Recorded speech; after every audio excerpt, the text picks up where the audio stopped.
شعراء کو مدعو کروں. میں ہمارے وہ تمام حضرات جو ادھر ادھر منتشر ہیں نہایت ہی ادب و احترام کے ساتھ. پکڑ کے نہیں رکھ پائیں گے نا, کب تک پکڑ کے رکھیں گے؟ میری وجہ سے آپ دقت میں رہیں گے. جو ادھر ادھر منتشر ہیں نہایت ہی ادب و احترام کے ساتھ میں آپ حضرات سے التجا کرتا ہوں کہ آپ لوگ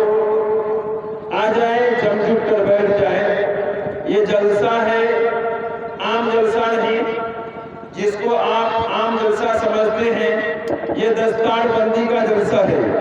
اور دستار بندی اس شخص کے سر پہ صحرا سجایا جاتا ہے جو قرآن مقدس کی ایک ایک حرف کو رٹ رٹ کر طوطے کی طرح سمجھ کر رٹ کر اپنی سینے میں قرآن کو سمجھتا ہے اور پھر اسی کو پڑھتا رہتا ہے, جس کے متعلق خود اللہ تبارک و تعالیٰ نے فرمایا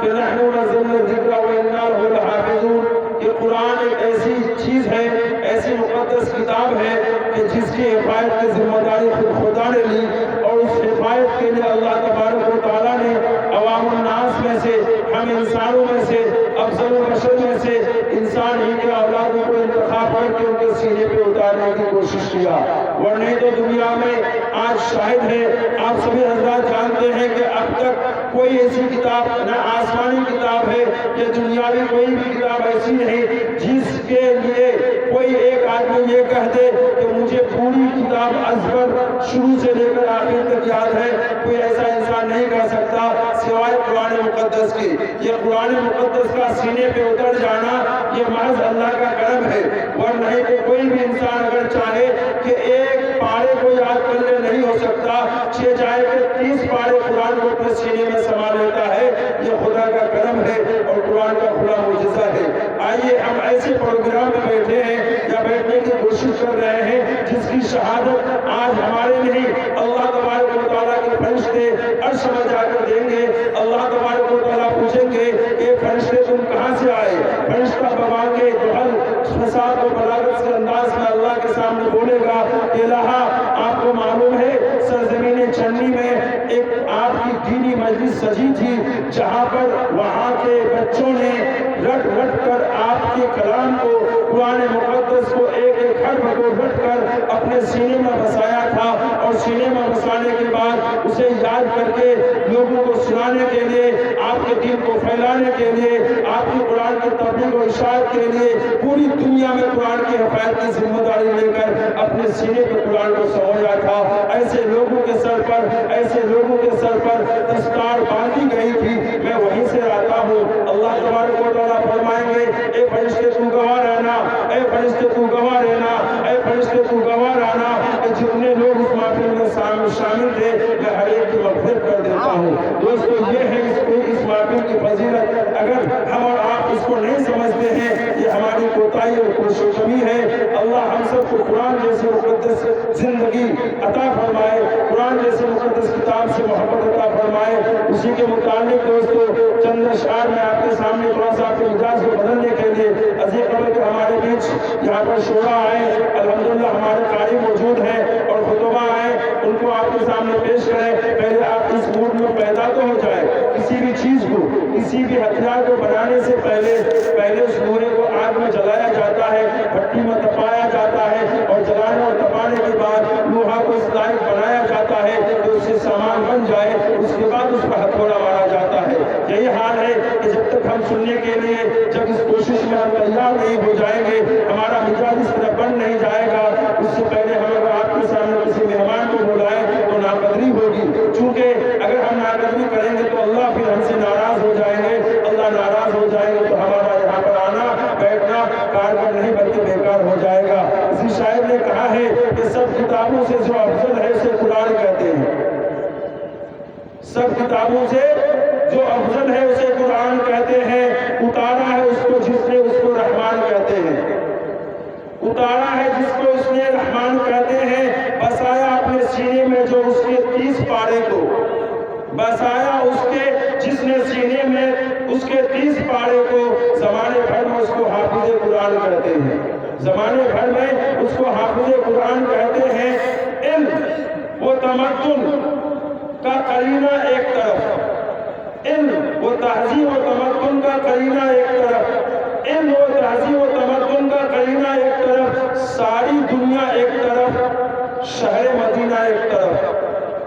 آج جانتے ہی ہیں کہ حرمین میں سب سے افضل زندگی میں سب سے افضل شہر، سب سے افضل جگہ جو ہے وہ شہر مدینہ ہے، جہاں پر آقا نبی محمد عربی صلی اللہ علیہ وسلم آرام فرما ہے، جہاں پر روضہ مبارکہ ہے، جس کی زیارت کے لیے ہم ہی نہیں پوری دنیا کے مسلمان تڑپتے ہیں، عشق اور محبت میں ڈوب کر ہر ایک اپنے دربار میں اپنے سینے کو جھنجھوڑ کر اللہ کے دربار میں اللہ سے مانگتے ہیں کہ اللہ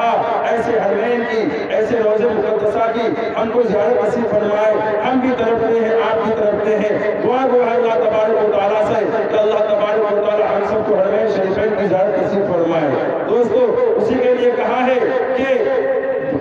زمانے بھر میں اس کو حافظ قرآن کہتے ہیں۔ علم و تمدن، علم و تہذیب و تمدن کا قرینہ ایک طرف، ساری دنیا ایک طرف، شہر مدینہ ایک طرف، مشک و عنبر، مونگرا، چمپا، کلی، جوہی، گلاب، مشک، عنبر، مونگرا، چمپا، جوہی، گلاب، 30 سارے خوشبو ایک طرف، ان کا پسینہ ایک طرف۔ حدیث پاک میں ہے کہ نبی کریم صلی اللہ علیہ وسلم جدھر سے گزرتے تھے کسی کو بتانے کی ضرورت نہیں پڑتی تھی کہ آپ صلی اللہ علیہ وسلم کدھر سے گزرے ہیں، بلکہ آپ صلی اللہ علیہ وسلم جدھر سے گزرتے تھے آپ صلی اللہ علیہ وسلم کے جسم مبارکہ کی پسینہ اتنا خوشبو معطر رہتا تھا کہ سارے لوگ ادھر سے معطر ہو جاتے تھے، بلکہ وہ گلی کوچے بھی معطر ہو جاتے تھے، پہچاننے والے خود پہچان لیتے تھے اس راستے سے نبی کریم صلی اللہ علیہ وسلم گزرے ہیں۔ اسی کے متعلق ہے کہ دنیا میں جتنے پھول ہیں، دنیا میں جتنے خوشبو ہیں، مشک ہو یا گلاب ہو، جوہی ہو، چمپا ہو، کچھ بھی ہو، سب کی خوشبو ایک طرف اور آقا مدنی محمد علیہ صلی اللہ علیہ وسلم کی پسینہ کی خوشبو ایک طرف ہو جاتا ہے۔ دوستو شاید آگے کہتا ہے کہ 30 پارے قلب کے جزدان میں موجود ہیں، 30 پارے قلب کے جزدان میں موجود ہے،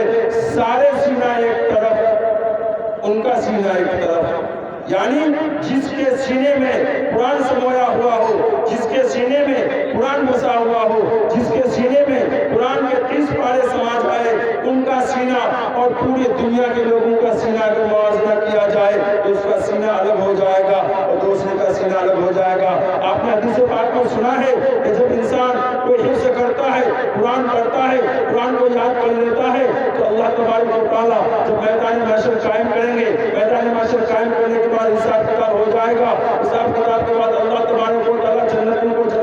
جنت بھیج دیں گے اور جہنمیوں کے لیے جہنم کا فیصلہ فرما دیں گے۔ اس کے بعد حدیث پاک میں ہے کہ حافظ قرآن سے اللہ تبارک و تعالیٰ کہے گا اے حافظ قرآن آ اور تم اس جہنم میں جن کے جانے کا فیصلہ ہو گیا ہے ان میں سے تم کو جو اچھا لگے، جو تمہارے رشتہ دار ہیں، جو تمہارے پڑوسی ہیں، جن کے موافق جہنم جانا واجب ہو گیا ہے، ان کا ہاتھ پکڑ اور اٹھا کر کے جنت لے چلا جا۔ اور ایک نہیں، اللہ تبارک و تعالیٰ فرمائیں گے کہ 10 آدمی جن کے مطابق جہنم واجب ہو گئی اس کو تو جنت لے کے چلا جا۔ ایسے فضلت والا سینہ، ایسے فضلت والا شخص کا نام حافظ قرآن ہے۔ اللہ ہم سب کو ایسے قرآن کے حفظ کرانے کے لیے اپنے اولاد کو تیار کرنے کی توفیق عطا فرمائے۔ دوستو آئیے اور تھوڑا سا آگے یہ ہے کہ لحد میں روشنی کے واسطے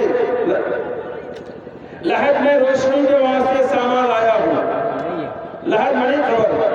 آپ سب جانتے ہیں کہ ہر انسان قبر میں جب جائے گا تو نفسی کا عالم ہوگا، کوئی پرسان حال نہ ہوگا، باپ بیٹے سے، ماں بیٹی سے، بھائی بہن سے اور شوہر بیوی سے بھاگنے لگیں گے، جس کو قرآن نے کہا یوم یفر المرء من اخیہ وامہ وابیہ وصاحبتہ وبنیہ لکل امرئ منہم یومئذ شأن یغنیہ۔ ماں باپ بیٹے کو نہیں پہچانیں گے، بیٹی ماں کو نہیں پہچانے گی، شوہر بیوی کو نہیں پہچانیں گے، یعنی ایسا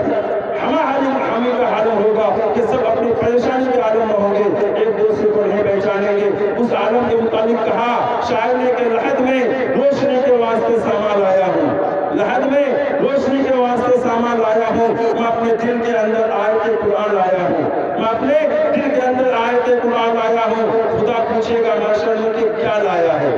خدا پوچھے گا محشر میں کہ کیا لایا ہے، میں کہہ دوں گا تیرے محبوب کا ایمان لایا ہوں، اور